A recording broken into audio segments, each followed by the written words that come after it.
नमस्कार सारे दर्शकों का और व्यूवर्स का। मैं एस्ट्रोलॉजर रोहन शिंदे इस नई वीडियो में आप सभी का मैं स्वागत करता हूँ। आज का हमारा वीडियो रहेगा सिंह लग्न या लियो एसेंडेंट के साल 2026 कैसे जाएगा, किस ग्रह की दशा अंतरदशा में आपको अच्छे और बुरे परिणाम मिलेंगे, इसकी सबसे सटीक भविष्यवाणी हम अब 9 ग्रहों के ऊपर करने जा रहे हैं। तो इस वीडियो को एंड तक देखिए। अगर आपका सिंह लग्न है या आपके किसी जान पहचान के या परिवार के किसी व्यक्ति का सिंह लग्न है तो ये वीडियो आप एंड तक जरूर देखिए। तो अभी हम शुरू करेंगे अपना प्रेडिक्शन। सूर्य, देखिए सूर्य जो है वो स्वयं पहले भाव के स्वामी यानी कि लग्नेश होते हैं सिंह लग्न के लिए। तो अगर आपकी सूर्य की दशा अंतरदशा आ रही है और आपका सिंह लग्न है तो सूर्य ज्यादा करके नेगेटिव रिजल्ट्स देंगे आपको जनवरी स्टार्टिंग से लेके 13 अप्रैल 2026 से। जी हाँ, मतलब शुरुआत के जो 4 महीने हैं वहां पे सूर्य के लग्न सूर्य अपनी दशा अंतरदशा अपने गोचर द्वारा ज्यादा करके आपको नेगेटिव रिजल्ट से मिलेंगे। सूर्य की दशा अंतरदशा है और आपका सिंह लग्न है तो सूर्य पॉजिटिव रिजल्ट्स देंगे आपको लगभग 14 अप्रैल से लेके मिड अप्रैल, मतलब 14-15 अप्रैल से लेके 15 जून तक। जी हाँ, 15 अप्रैल या 14 अप्रैल से लेके 15 जून तक सूर्य अपनी दशांतर दशा में पॉजिटिव रिजल्ट्स देंगे। वापस सूर्य नेगेटिव रिजल्ट देंगे आपको 1 महीने के लिए, 15 जून से लेके 15 जुलाई तक। और फिर सूर्य वापस से अपने पॉजिटिव से लेके एवरेज रिजल्ट देंगे आपको 15 जुलाई से लेके पूरे दिसंबर एंड तक। तो ये था लग्ने सूर्य का सबसे सटीक गोचर का भविष्यवाणी। अगर आपकी सूर्य की दशांतर दशा आ रही है और आपका सिंह लग्न या लियो एसेंडेंट है तो फिर हम आएंगे अगले ग्रह के ऊपर। अगर आप सिंह लग्न के हैं और बुध की दशांतर दशा आती है, बुध जो कि दूसरे भाव के स्वामी होते हैं और 11वें भाव के भी स्वामी होते हैं, मतलब वित्त भाव यानी फिनेंस को लेके और इनकम को लेके बुध रूल करते हैं सिंह लग्न को। तो बुध की दशा अंतर दशा आ रही है तो ओवरऑल आपको न्यूट्रल से लेके नेगेटिव रिजल्ट्स मिलेंगे 2 फरवरी 2026 तक। जी हाँ, मतलब जनवरी पूरा महीना से लेके 2 फरवरी तक बुध अपनी दशा अंतर दशा में न्यूट्रल से लेके नेगेटिव रिजल्ट्स देंगे।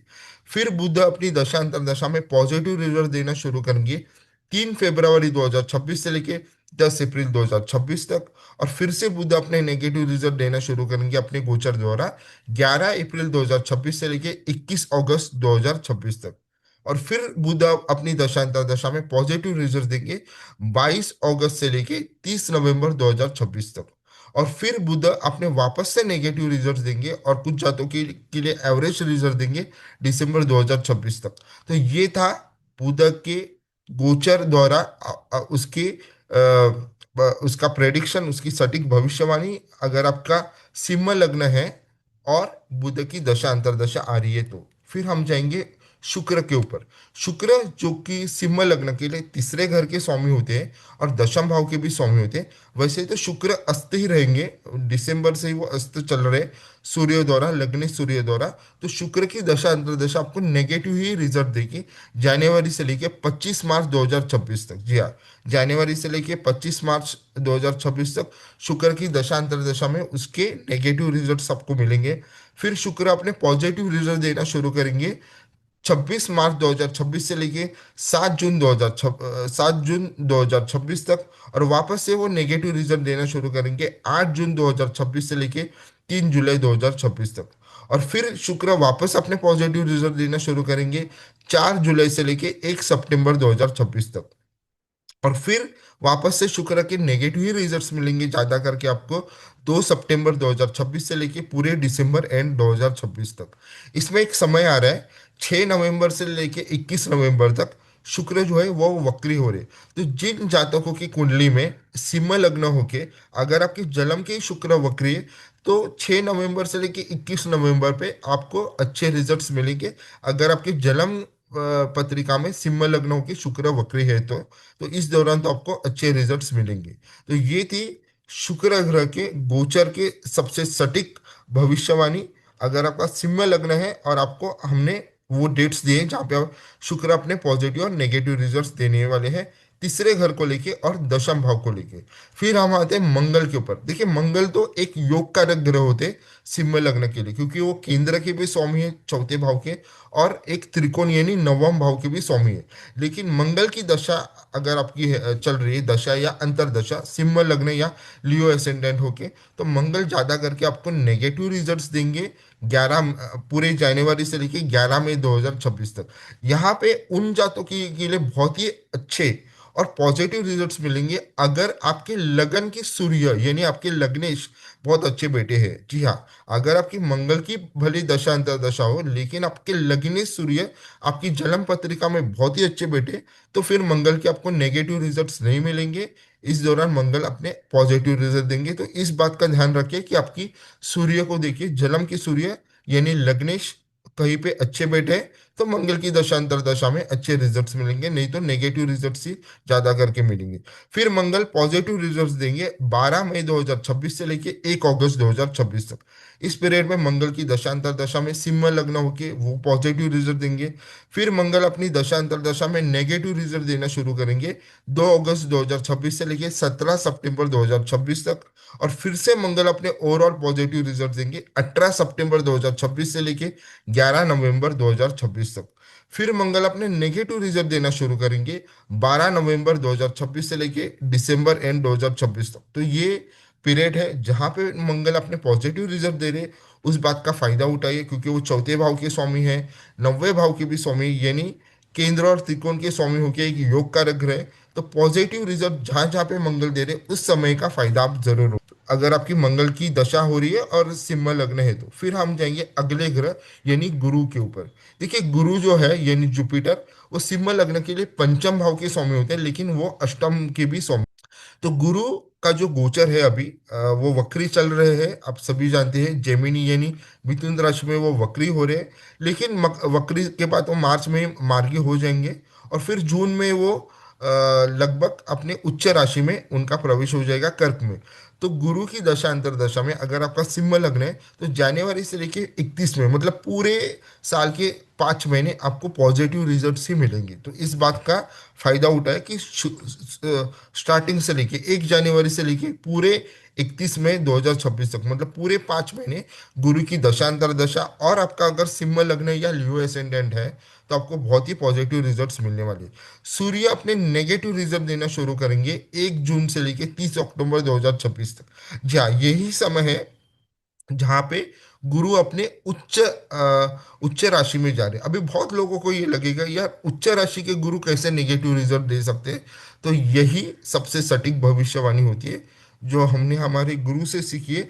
और इसके ऊपर मैं वीडियो बनाऊंगा कि उच्च के गुरु ने एक बात छोटी सी मैं यहाँ पे कहना चाहूंगा कि उच्च के गुरु ने इतिहास में भी बहुत बड़े बड़े लोगों को परेशान किया है। तो उसके ऊपर एक अलग से वीडियो बनेंगी, उच्च के गुरु क्यों खराब रिजल्ट्स देंगे। तो उच्च के गुरु है लेकिन वो खराब रिजल्ट देंगे 1 जून से लेके 30 अक्टूबर 2026 तक।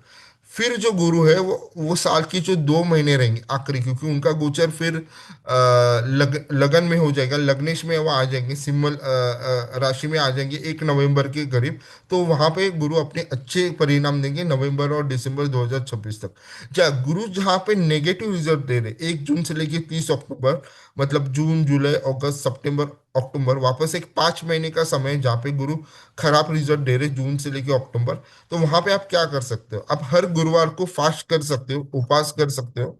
अगर आपका कोई हेल्थ इशू नहीं है, तो हेल्थ इशू है तो उपवास करने की जरूरत नहीं है। और आप शिवलिंग के ऊपर, आपके घर में अगर कोई शिवलिंग है या आपके घर के आसपास कोई शिव मंदिर है, तो वहां पे जाके गुरु का वैदिक मंत्र है ओम देवानाच ऋषिनाच गुरु कांचन सन्निभम बुद्धिभूतम त्रिलोकेशम तम नमामि बृहस्पतिम। इससे 21 बार जलाभिषेक कीजिए बेलपत्र और चावल डाल के। तो इससे गुरु के जो नेगेटिव रिजल्ट्स आ रहे हैं आपको 1 जून से लेके 30 अक्टूबर तक, उसमें बहुत हद तक कमी आएगी। तो इस उपाय को आप कर सकते हो जून से लेके अक्टूबर के बीच में। फिर हम आते हैं अगले ग्रह शनिदेव के ऊपर। देखिए शनिदेव छठे भाव के स्वामी होते हैं और सप्तम के स्वामी होते हैं सिंह लग्न के लिए। तो छठे और सप्तम के स्वामी होके उनका गोचर अभी अष्टम भाव में मीन राशि में चल रहा है। और अगर आपका सिंह लग्न या लियो एसेंडेंट है और शनिदेव की दशा अंतरदशा आ रही है, तो यहाँ पे बहुत जातकों के लिए ये समय अच्छा नहीं रहेगा। यहाँ पे हेल्थ इश्यूज आ सकते हैं, डेप्थ इश्यू आ सकते हैं, कर्जे को लेके लोग परेशान हो सकते हैं। किसी कंपटीशन में हो सकता है, वो कंपटीशन जॉब का हो, एग्जाम का हो, या हो सकता है बिजनेस कंपटीशन, किसी भी टाइप के कंपटीशन या कॉम्पिटिटिव फील्ड में लॉस होने के चांसेस है। कुछ लोगों के कॉरल्स और डिस्प्यूट रहेंगे अपने बिजनेस पार्टनर और एम्प्लॉयज के साथ। मतलब अगर आपका बिजनेस है और पार्टनरशिप में बिजनेस है, तो हो सकता है आपके पार्टनर के साथ आपके झगड़े हो, डिस्प्यूट हो, या जो लोग जॉब कर रहे हो तो अपने एम्प्लॉयर, मतलब आपके एम्प्लॉयर के साथ, यानी आपकी कलीग हो सकते हैं या आपका बॉस भी हो सकता है, उसके साथ आपकी कॉरल्स, आपके झगड़े या डिस्प्यूट हो सकते हैं और फिर आपकी नौकरी छूट सकती है। तो इस बात का ध्यान रखें अगर आपकी शनिदेव की दशा अंतर्दशा चल रही है। कुछ लोगों के मैरिज लाइफ में डिस्टरबेंस आ सकती है, परेशानी आ सकती है, क्योंकि वो सप्तम भाव के भी स्वामी है, तो वो परेशानी देंगे। अष्टम में उनका भी गोचर चल रहा है। लेकिन ये डिपेंड करेगा, हर हर एक की कुंडली में तो मैरिज लाइफ में डिस्टरबेंस नहीं होगा, ये उसके बर्थ चार्ट की प्लेसमेंट के ऊपर ज्यादा करके ये रहेगा कि क्या होता है। इसलिए आपकी जन्म कुंडली का अध्ययन करना बहुत जरूरी होता है। लेकिन कुछ लोगों के लिए मैरिज लाइफ में डिस्टरबेंस लेके आएगा अगर शनिदेव की दशा अंतर्दशा चल रही है। जो लोग अभी शादी करना चाहते हैं, चाहे वो जातक हो या जाति का हो, तो उनकी शादी में डिले हो सकता है। किस कारण डिले कर सकते हैं? क्योंकि सप्तमेश है और उनका अष्टम भाव में गोचर चल रहा है शनिदेव का, और शनिदेव जाने जाते हैं चीजों को डिले करने में। और कुछ लोग अपने करियर में अप्स एंड डाउन्स करेंगे। मतलब कभी जॉब गया या कम पैसे में जॉब करनी पड़ी, या बिजनेस है तो उसमें उतना फायदा नहीं हो रहा, लॉसेस हो रहे हैं। पहले हमने कहा कि डेप इश्यूज यानी कर्जे के कारण भी परेशानी आ सकती है। तो ये सारी चीजें होंगी अगर आपका सिंह लग्न है और शनिदेव की दशा अंतर्दशा चल रही है तो।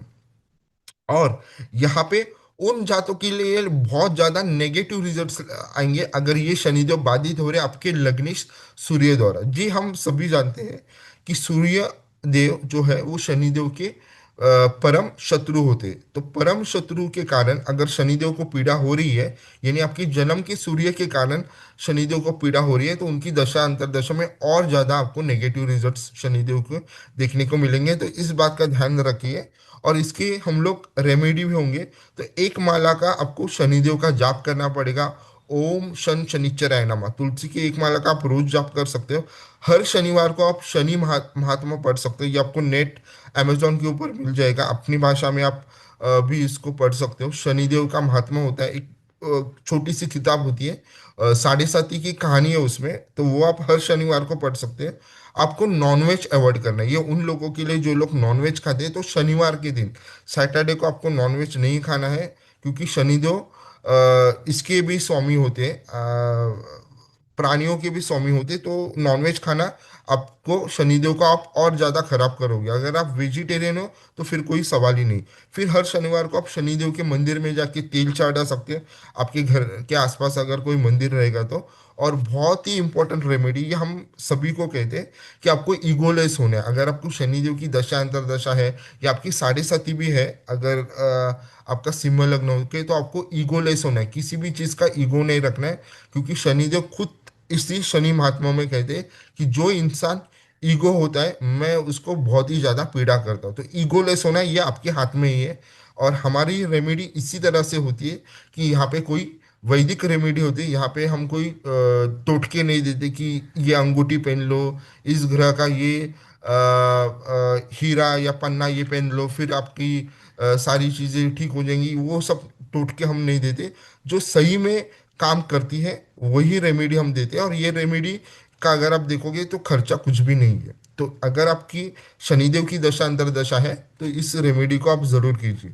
फिर हम आते हैं चंद्र के ऊपर। देखिए, चंद्र 12वें घर के स्वामी होते हैं। भले ही चंद्र की दशा अंतर्दशा आ रही है और अगर आपका लगन सिंह है या लियो एसेंडेंट है, तो चंद्र ज्यादा करके नेगेटिव रिजल्ट ही देंगे। कुछ जातकों के लिए न्यूट्रल दे सकते हैं। न्यूट्रल का मतलब होता है कि ना ना ज्यादा अच्छे ना ज्यादा बुरे, लेकिन नेगेटिव रिजल्ट्स ही देंगे आपकी चंद्र की दशा अंतर्दशा में, अगर आपका सिंह लग्न है तो। फिर ज्यादा करके नेगेटिव रिजल्ट्स कब मिलेंगे? जब चंद्र जो है वो पहले भाव में जाएंगे, सप्तम भाव में जाएंगे और अष्टम भाव में जाएंगे। क्यों जाएंगे, क्यों वहां पे ज्यादा करके नेगेटिव रिजल्ट्स मिलेंगे? क्योंकि पहले भाव में जब भी चंद्र का गोचर रहेगा वो केतु के साथ उनका युति हो जाएगी। सातवें भाव में वो जाएंगे तब कुंभ में उनकी राहु के साथ युति हो जाएंगे, और अष्टम भाव में उनकी शनिदेव के साथ युति हो जाएंगी। तो राहु केतु और शनिदेव के साथ चंद्र की युति होना 12वें घर के स्वामियों के ज्यादा करके पीड़ा देगा। उनकी दशा अंतरदशा में चंद्र की दशा अंतरदशा आपकी होनी चाहिए। और वो जो डेट वाइज प्रेडिक्शन है वो हम अपने मंथली प्रेडिक्शन की वीडियो में देंगे आपको। फिर हम आते हैं राहु केतु के ऊपर। राहु केतु जो है उनका गोचर है, वो राहु का गोचर है वो सप्तम भाव में कुंभ लग्न में चल रहा है, और केतु का गोचर लगन में ही चल रहा है सिंह राशि में। और ये रहेगा 5 दिसंबर 2026 तक, मतलब लगभग पूरा साल। फिर साल के अंत में 25 दिनों के लिए सिर्फ उनका गोचर, मतलब वो अपने राशि परिवर्तन। यहाँ पे राहु और केतु की दशा अंतर दशा में वो पॉजिटिव से न्यूट्रल रिजल्ट देंगे, मतलब ज्यादा करके पॉजिटिव से न्यूट्रल रिजल्ट मिलेंगे, क्योंकि इनका जो पहले भाव और सप्तम भाव में गोचर है सिंह लग्न के लिए, वो पॉजिटिव टू एवरेज रिजल्ट देगा। यहाँ पे एक चीज को और ध्यान में रखना है, अगर आपके राहु केतु को जन्म के सूर्य द्वारा पीड़ा मिल रही है, अभी इसमें कोई नई बात नहीं है, क्योंकि सूर्य का राहु और केतु के साथ अगर ये होता है युति है आपकी जन्म कुंडली में, तो फिर राहु केतु के आपके नेगेटिव रिजल्ट्स मिलेंगे। यहाँ पे मैरिज लाइफ के लिए नेगेटिव रहेगा, बिजनेस है पार्टनरशिप में उसके लिए नेगेटिव रहेगा। अगर आप शेयर मार्केट में काम करते हो और शेयर मार्केट में आपकी इन्वेस्टमेंट है या म्यूचुअल फंड में, तो आपको ज़्यादा करके नेगेटिव रिजल्ट्स मिलेंगे। कुछ लोगों का सेपरेट हो जाएंगे वो फैमिली मैटर से, मतलब उनको एक अकेलापन महसूस होगा। कुछ लोग डिप्रेशन में जाएंगे। ये तभी होगा अगर राहु केतु आपकी जन्म कुंडली में उनकी दशांतर दशा है और वो सूर्य द्वारा पीड़ित है। तो सूर्य द्वारा पीड़ित होकर मतलब राहु केतु की युति है, आपकी सूर्य राहु के साथ बैठे हैं या केतु के साथ बैठे हैं, तभी ये होगा, वरना ये नहीं होगा। तो आपकी सूर्य को देखिए, आपके लगन के सूर्य को देखिए, क्योंकि सूर्य ही पीड़ा देंगे। वो लग्नेश जरूर है, लेकिन राहु केतु की युति के साथ वो अच्छे परिणाम नहीं देते। ऐसे जातकों के लिए क्या है कि वो विष्णु सहस्त्र नाम का जाप करें। जी आप, बहुत जरूरी है। आप भगवान श्री विष्णु सहस्त्र नाम का जाप कीजिए, या अगर आपको वो नहीं हो रहा है तो हर दिन नहाने के बाद सुबह आप एक माला तुलसी की जाप कीजिए। ओम नमो भगवते वासुदेवाय नमः। अगर आपको विष्णु सहस्त्र नाम पढ़ने में दिक्कत आ रही है या आपका उतना समय नहीं है, तो एक माला का आप जाप कर सकते हैं इस मंत्र के साथ, ओम नमो भगवते वासुदेवाय नमः। और फिर आप मेंटल पीस, क्योंकि यहाँ पे हमने बोला ना सप्रेशन होगा, आपको अकेलेपन महसूस होगा, डिप्रेशन में जा सकते हो, तो भगवत गीता का पाठ शुरू कीजिए। भगवत गीता के 18 अध्याय होते हैं, तो रोज एक अध्याय आप पढ़ सकते हो। मोबाइल के ऊपर भी भगवत गीता आती है, प्ले स्टोर पे जाकर आप डाउनलोड कर सकते हो आपकी भाषा में भगवत गीता। तो रोज आप मोबाइल के ऊपर भी भगवत गीता पढ़ सकते हो। इससे क्या होगा, केतु के जो भी खराब परिणाम है उससे आपको मेंटल पीस मिलेगा, और आपकी लाइफ में हारमोनियस हो जाएंगे, मतलब आप शांति से करोगे, इसकी कोई ज़्यादा अड़चन नहीं आएगी। ये उपाय बहुत अच्छी तरह से काम करता है। तो ये था सिंह लग्न का पूरे साल का प्रेडिक्शन। ये आपको कैसे लगा हम आपको, अगर आपने अभी तक चैनल को सब्सक्राइब नहीं किया तो इसको सब्सक्राइब कीजिए, लाइक कीजिए, कमेंट कीजिए और शेयर कीजिए। धन्यवाद इसको देखने के लिए। फिर से एक बार आप सभी का धन्यवाद।